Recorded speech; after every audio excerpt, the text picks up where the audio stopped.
بسم اللہ الرحمن الرحیم۔ شروع اللہ کے نام سے جو بڑا مہربان اور نہایت رحم کرنے والا ہے۔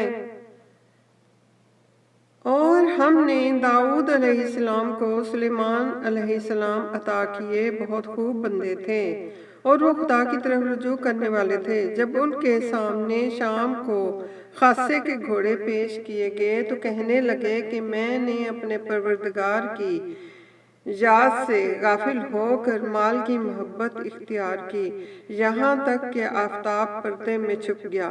بولے کہ ان کو میرے پاس واپس لاؤ۔ پھر ان کی ٹانگوں اور گردنوں پر ہاتھ پھیرنے لگے، اور ہم نے سلیمان علیہ السلام کی آزمائش کی اور ان کے تخت پر ایک دھڑ ڈال دیا۔ پھر انہوں نے خدا کی طرف رجوع کیا اور دعا کی کہ اے میرے پروردگار، مجھے مغفرت کر دے اور مجھ کو ایسی بادشاہی عطا کر کہ میرے بعد کسی کو شایان نہ ہو، بے شک تو بڑا عطا فرمانے والا ہے۔ پھر ہم نے ہوا کو ان کے زیر فرمان کر دیا کہ جہاں وہ پہنچنا چاہتے ان کے حکم سے نرم نرم چلنے لگتی، اور جنات کو بھی ان کے زیر فرمان کر دیا۔ یہ سب عمارتیں بنانے والے اور غوطہ مارنے والے تھے، اور اوروں کو بھی جو زنجیروں میں جکڑے ہوئے تھے۔ ہم نے کہا کہ یہ ہماری بخشش ہے، چاہو تو احسان کرو، چاہو تو رکھ چھوڑو، تم سے کچھ حساب نہیں ہے۔ اور بے شک ان کے لیے ہمارے ہاں قرب اور عمدہ مقام ہے۔ اور ہمارے بندے ایوب علیہ السلام کو یاد کرو، جب انہوں نے اپنے رب کو پکارا کہ بارے الہ، شیطان نے مجھ کو ایذا اور تکلیف سے دکھی کر رکھا ہے۔ ہم نے کہا کہ زمین پر لات مار کر دیکھو، یہ چشمہ نکل آیا، نہانے کو ٹھنڈا اور پینے کو شیریں۔ اور ہم نے ان کو اہل و عیال اور ان کے ساتھ ان کے برابر اور بخشے۔ یہ ہماری طرف سے رحمت اور عقل والوں کے لیے نصیحت تھی۔ اور اپنے ہاتھ میں جھاڑو لو اور اس سے مارو اور قسم نہ توڑو، بے شک ہم نے ان کو ثابت قدم پایا۔ بہت خوب بندے تھے، بے شک وہ رجوع کرنے والے تھے۔ اور ہمارے بندوں ابراہیم علیہ السلام اور اسحاق علیہ السلام اور یعقوب علیہ السلام کو یاد کرو، جو قوت والے اور صاحب نظر تھے۔ ہم نے ان کو ایک صفت خاص آخرت کے گھر کی یاد سے ممتاز کیا تھا، اور وہ ہمارے نزدیک منتخب اور نیک لوگوں میں سے تھے۔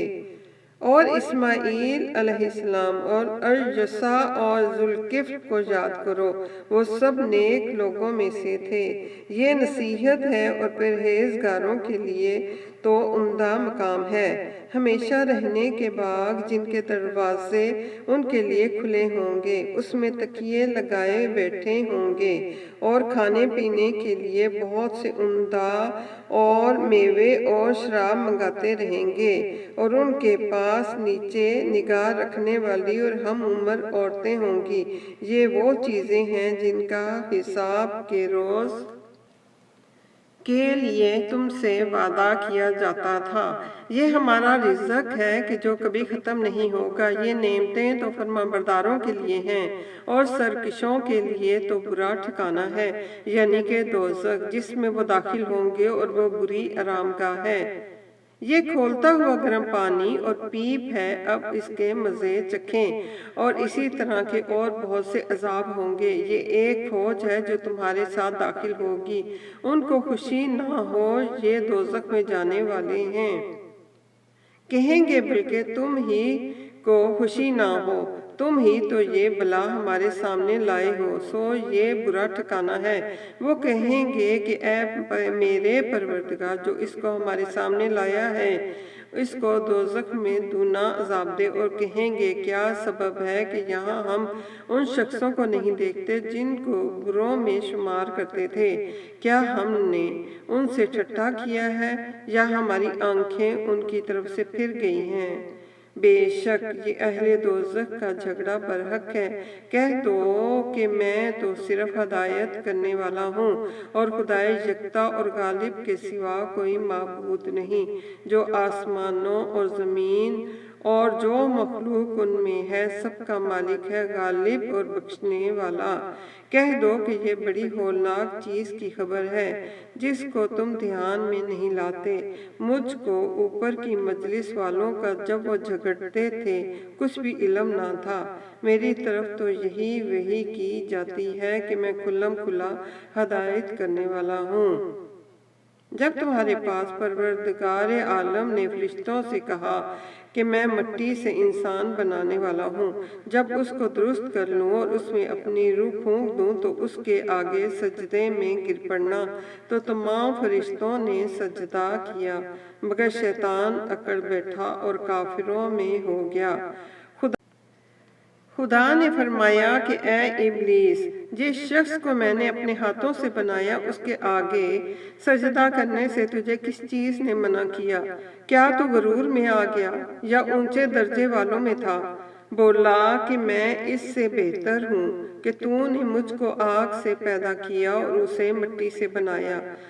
کہا یہاں سے نکل جا، تو مردود ہے اور تجھ پر قیامت کے دن تک میری لعنت پڑتی رہے گی۔ کہنے لگا کہ میرے پروردگار مجھے اس روز تک کہ لوگ اٹھائے جائیں مہلت دے۔ کہا کہ تجھ کو مہلت دی جاتی ہے اس روز تک جس کا وقت مقرر ہے۔ کہنے لگا کہ مجھے تیری عزت کی قسم میں ان سب کو بہکاتا رہوں گا سوا ان کے جو تیرے خالص بندے ہیں۔ کہا سچ ہے اور میں بھی سچ کہتا ہوں کہ میں تجھ سے اور جو ان میں سے تیری پیروی کریں گے سب سے جہنم کو بھر دوں گا۔